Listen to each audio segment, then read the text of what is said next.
With the conclusion of the Skywalker Saga, Emperor Palpatine is defeated once and for all. Well, we already thought he was before the Rise of Skywalker, but he's gotta be dead for good now. Summer is almost here and the drinking is easy. Or it should be. Now's the time to relax with an iced coffee, lemonade, or simply a frosty beer, hammock optional. But what if you want something a bit more, well, spirited, in the truest sense of the word? A drink that feels like a true reward at the end of a very long day. A drink that makes everyone's favorite season of beach, sand, and surf a lot more entertaining. A drink that you might even remember months from now, as summer turns to fall, and you find yourself recounting the highlights of the sun and fun season. The canned cocktail is all that, and much more. The truth about canned cocktails? They offer flavor, variety, ingenuity, and convenience, plus an alcoholic punch. This means that the Star Wars franchise needs to find a new big bad, a new insidious individual to stand as the worst person in the galaxy. Ranging from light and breezy to complex and boozy, canned cocktails just may be the ideal way to enjoy your favorite libations, and acquire a taste for new drink sensations. And this theory suggests who it could be, a forgotten uber villain from the Legends material. Inverse pitches the idea that Lucasfilm should reintroduce Prince Xizor, pronounced Shizor, of Falleen into continuity. Move over, wine in a can, the canned cocktail may just be the new star of summer drinking. RTD ready-to-drink cocktails taste just as good as the real thing. Let's be clear on this point, it wasn't always the case. Created during the 90s era of the extended universe, Xizor was a major mob boss and leader of the Black Sun crime syndicate. Though he wasn't Force-sensitive, the crime lord was powerful enough to liaise with Palpatine himself during the years of the Empire, playing both sides of the conflict in order to turn the most profit. Despite his greed, Xizor has a tragic element to his character. He lost his family to an accident at a biowarfare plant caused by Vader himself. The canned cocktails available on grocery and liquor store shelves today are a different species than the overly sweet, malt-based canned cocktails that you may have sipped and poured out a decade or way more ago. This spurned a vendetta against the Sith Lord, which came to a head when the pair faced off after Vader learned Xizor was targeting his son, Luke Skywalker. Xizor was killed, but his body was recovered, leaving the possibility that he could be resurrected. Obviously, all of this is currently non-canon, but various other old EU characters have been folded back into modern continuity. Due to his vastly extended Falleen lifespan, Xizor can also be used up to 120 years after Rise of Skywalker, so he's got a lot of story potential, to say the least. Inverse notes that the Galaxy's Edge cookbook, of all things, contains references to him, so he already has a tenuous link to canon. Having a ruthless businessman-turned-crime boss like Xizor as the next big bad of the Star Wars saga would certainly be an interesting change for the franchise, but let us know what you think of this idea in the comments section. Today, the best contemporary canned cocktails rely on superior ingredients, with real, top-shelf spirits lending canned concoction the taste of freshly mixed cocktails. And sometimes they're even dreamt up by professional bartenders. According to Eater, many makers of canned cocktails try dozens of formulations, experimenting with different levels of sweetness, acidity, flavor, and alcohol, before putting the winning recipe into production. The canned cocktails we're now popping and sipping are created with top-quality spirits, sometimes distilled in-house, and food-grade ingredients, including house-made cocktail bases. And the ingredients that go into canned cocktails impact more than just taste. They also play a role in how long they will last on the shelf, how carbonated they will be, and most canned cocktails, it turns out, are carbonated, plus how high or low the alcohol content. The explosive craft cocktail scene has certainly fanned the fires of innovation, only these delicious canned tipples are oftentimes sipped far away from the bar. Canned cocktails are distant cousins to hard seltzers. First came flavored seltzers. Then, in 2016, the makers of Mike's Hard Lemonade launched White Claw, a hard seltzer that became a game-changer for the category. Today, White Claw comes in flavors such as ruby grapefruit, mango, and black cherry, at just 70 to 100 calories each. No surprise, the category has become one of the biggest beverage trends to emerge in the last few years. As Spruce Eats reminds us, hard seltzers or spiked seltzers don't contain any distilled spirits. Instead, they're made in a similar fashion to beer. Sugar is combined with carbonated water and then it's fermented with the introduction of yeast, so that sugars are transformed into alcohol. Depending on the maker, some are dolled up with natural or artificial flavors and some use other fermentable bases, like barley or rice. The end result is a low-calorie, low-carb, usually low-alcohol carbonated drink that has 1 or 2 grams of sugar per serving or no sugar at all.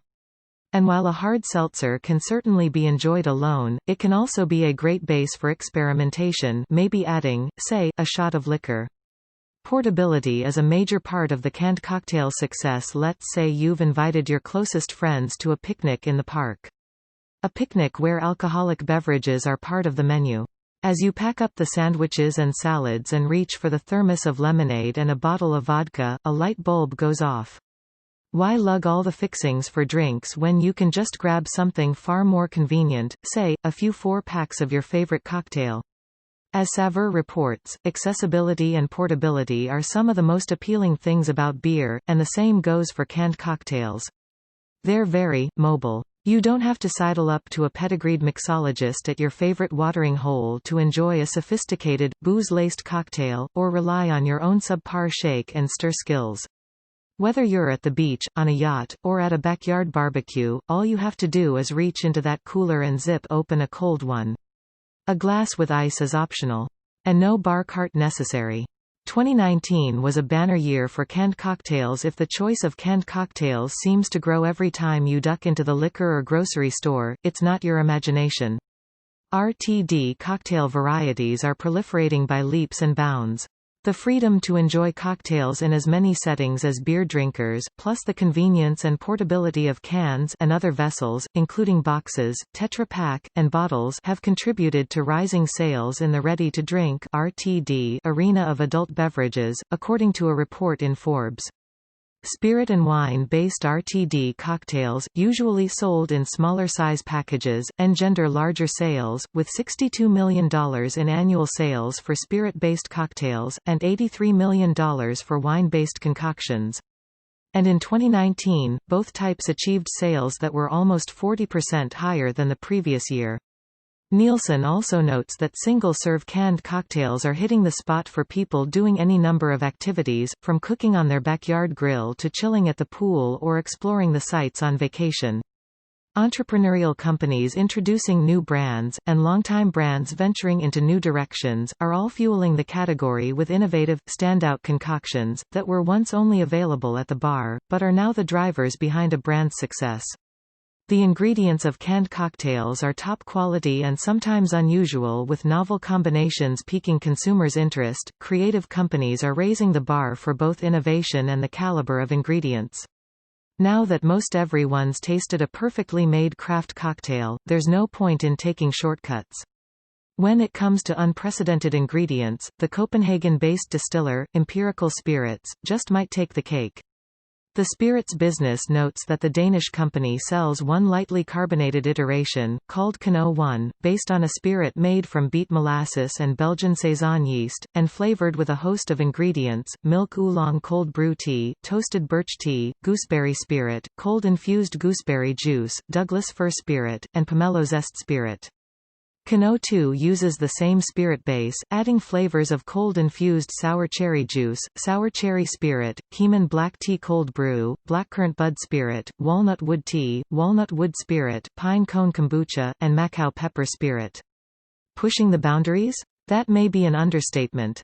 On the other end of the spectrum, some makers, like the Michigan-based Virtue Cider, use minimal ingredients for maximum taste. For its mezzo spritz, inspired by classic aperitif spritzes, it mixes together cider, as in hard cider, sparkling water, and botanicals, for a gluten-free, vegan, and low-calorie refresher. Canned cocktails come in tons of varieties, from Manhattans to mojitos. Whether jazzing up drinks with herby flavors like elderflower or infusing cocktails with nitrogen to yield a smoother finish, cocktail makers are expanding the canned category exponentially. And the variety is nothing short of mind-boggling. Whether you're craving a bartender classic or a brand new combo, today's crop of imaginative distillers and liquor brands have you covered. Tip-top proper cocktails, for instance, offers their take on the tried and true old-fashioned, Negroni, and Manhattan, while Novo Fogo amps up Brazil's refreshing Caipirinha with passion fruit or mango syrup. Post Meridium Spirits blends its Mai Tai with a healthy helping of an almond syrup called orgeat. And Small Batch Maker Cocktail Squad flavors its complex bourbon smash with blackberries, mint, rosemary, and lemon. If it's a coffee with a kick that makes your pulse race, the options are also plentiful. Pabst Blue Ribbon makes a hard coffee, while Harvey Nichols, a luxury, UK-based department store chain with food markets and restaurants, sells a pre-made cocktail line including the espresso martini. According to the Drinks Report, the buzzy libation is made with premium vodka, cold brew coffee, and Fair's Café liqueur, which uses fair trade Mexican beans. When shaken and stirred, it delivers a frothy head, thanks to a bit of air left at the top of the aluminum recyclable bottle. Canned cocktails range from non-alcoholic to high ABV. Sometimes you want a drink that packs a wallop. Sometimes you want the adult flavor, sans alcohol. And sometimes you want a drink that quenches your thirst while delivering a tiny buzz. Single-serve canned cocktails, and yes, bottled cocktails, truly go the gamut, covering all manner of alcohol content, including no alcohol at all. Curious Elixirs, a Hudson Valley, New York maker, specializes in booze-free, single-serve bottled cocktails inspired by classics like the Negroni, French 75, Cucumber Collins, and an Aperol Spritz, all perfectly suited to any cocktail hour. Made with organic juices, spices, herbs, roots, barks, and botanicals, including unexpected ingredients, like ashwagandha extract and an adaptogen blend of gentian and rhodiola, the flavors are tart and complex. And, of course, the alcohol content only goes up from there. Vinipair reports that some of the tastiest canned cocktails around range from low to high ABV alcohol by volume. Vinipair spotlights Bravazzi Hard Italian Soda, available in flavors including Clementina and Limonita, and Miami Cocktail Co.'s Margarita Spritz, with hints of elderflower and ginger, which clocks in at 4.2% ABV alcohol by volume, while F.V. Drinks Margarita, mixed with hibiscus and habanero agave syrup, hits the middle ground at 10%. Hochstadter's Slow and Low Rock and Rye doesn't pussyfoot around with its high-proof concoction, delivering an old-fashioned-esque drink that's 42% ABV, in a small 100 ml can. Did you know that canned cocktails have a fascinating history? You may remember the artificial tasting canned cocktails from the 1980s or 1990s? Or perhaps you were an early adopter of single-serve wine coolers way back when. Canned cocktails, it turns out, reach back way farther than the last few decades. The Daily Beast informs us that the first pre-made cocktails were sold in the late 1800s, when the original cocktail boom was in its infancy. One story cites a Hartford, Connecticut hotel, which was tasked with batching and bottling martinis and Manhattans for a picnic for the first company Governor's Foot Guard. Inclement weather intervened, but a bartender later discovered that the concoctions were still quite tasty. He informed the owners, the Heublein brothers, who eventually launched their own line of packaged drinks, in 1892. And like any legacy, the origin stories tend to differ. Apparently news reports of bottled cocktails had begun to appear a decade earlier. The 1960s also proved a fruitful time for the canned cocktail. The Daily Beast relays that many liquor companies back then jumped into the ready-mixed pool. Jim Beam, for instance, sold a bottled Manhattan, whiskey sour, and old-fashioned, while Bacardi created a canned daiquiri. While those iterations faded into the sunset, the 1990s brought malt-based options to the market, like Budweiser's Lime A Rita, later followed by the likes of Mike's Hard Lemonade and Smirnoff Ice. Canned cocktails have major millennial appeal with their colorful cans, some boasting cool artwork, and their sublime ingredients, from organic, fresh squeezed juices to unusual herbs and spices. It's little wonder that canned cocktails appeal to the millennial market. The Atlantic reveals that many millennials are currently experiencing an aha moment while gazing at the refrigerator cases of their local grocery stores. The choice seems limitless. More sophisticated and discerning than older generations, millennials have been schooled on social media, so they know what to aspire to, plus they're no strangers to canned wine and craft beer, so canned cocktails aren't much of a leap. The Atlantic also says that these young adults are more drawn to low-alcohol drinks and healthier options. Check and check. Lower alcohol levels mean that canned cocktail brands can offer drinks with little or no sugar. What's more, millennials also prefer experiences, in this instance, drinking top-notch cocktails, without the hefty bar tab. In other words, canned cocktails are a natural for the millennial market. Canned cocktails are made by local producers as well as national heavyweights these days. Smaller and emerging producers have earned a toehold in the canned cocktail sector, and they're gaining momentum thanks to their arsenal of innovative products. In some cases, the upstarts are hyper-local, making use of regional ingredients, and they may have even earned their bona fides in the craft beer business, equipping them with the cans and apparatus to make a move into other RTD categories. As Punch points out, many of these independent makers and entrepreneurs paved the way, fomenting a movement that has had a major impact on the beverage industry. Some makers were inspired by the popularity of drinks like the Aperol Spritz, while others were acutely attuned to changing tastes. There's no denying that mainstream brands have also become a force to be reckoned with in this sector. In fact, according to Packaging World, alcohol big league names like Anheuser-Busch InBev, Duvel Mortgage, and Pernod Ricard command the canned cocktails market. Canned cocktails are more of a bargain than a trip to the bar, while a handcrafted cocktail served at a swanky bar could run you anywhere from $15 to a whopping $25. For just one gorgeous drink, canned cocktails cost a pittance in comparison, plus they're often sold in handy packs of 4 or more. Party-perfect cocktails on a budget, you might say. Delish finds that a 4-pack of You and Yours cranberry vodka soda plus gin and tonic and vodka mule options goes for about $13.99, while Cutwater Spirits 4-pack of canned gin and tonics sell for around $12.99, with other varieties, like the Tequila Paloma and Bloody Mary, coming in a tiny bit higher. And a 6-pack of Austin Eastsiders canned ciders, available in flavors such as blood orange, rosé, lemon ginger, and pear rosemary, will set you back a mere $9.99.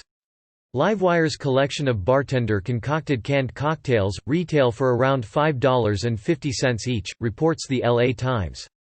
And the Robb Report relays that the Finnish long drink, a sparkling gin and grapefruit combo, is priced at around $17 for a 6-pack, while Seapony's offering, made with whiskey, locally sourced honey, and lemon juice, drinks at around $9 a can. Cans aren't the only container. RTD cocktails also come in individual size bottles. Cans are certainly convenient and lightweight, and plenty of them are made from recycled materials so they can live many lives after you've sipped your French 75, G&T, or Mai Tai, whatever the cocktail case may be. Plus, they get nice and cold, and they don't break. But they're not the only RTD container around. 750 Daily confirms that bottled cocktails are also gaining traction in the RTD realm, with newly minted bottled cocktail producers aiming to bring the bar experience to your living room, not to mention venues like hotel minibars, sports arenas, airline lounges, and theaters. Many of the bottled offerings, like Austin Cocktails Bergamot Orange Margarita and Cucumber Vodka Mojito, come in different sizes, in this case, 750 ml bottles as well as 200 ml flasks. Crafthouse Cocktails also offers options, including Gold Rush, a bourbon whiskey sour, that comes in both 750 ml glass bottles or 200 ml cans, both 100% recyclable. Meanwhile, St. Agrestes, an Amaro producer, goes the single-serve route, selling 4 packs of 100 ml bottles. Bottle or can? At the end of the day, it's a matter of preference.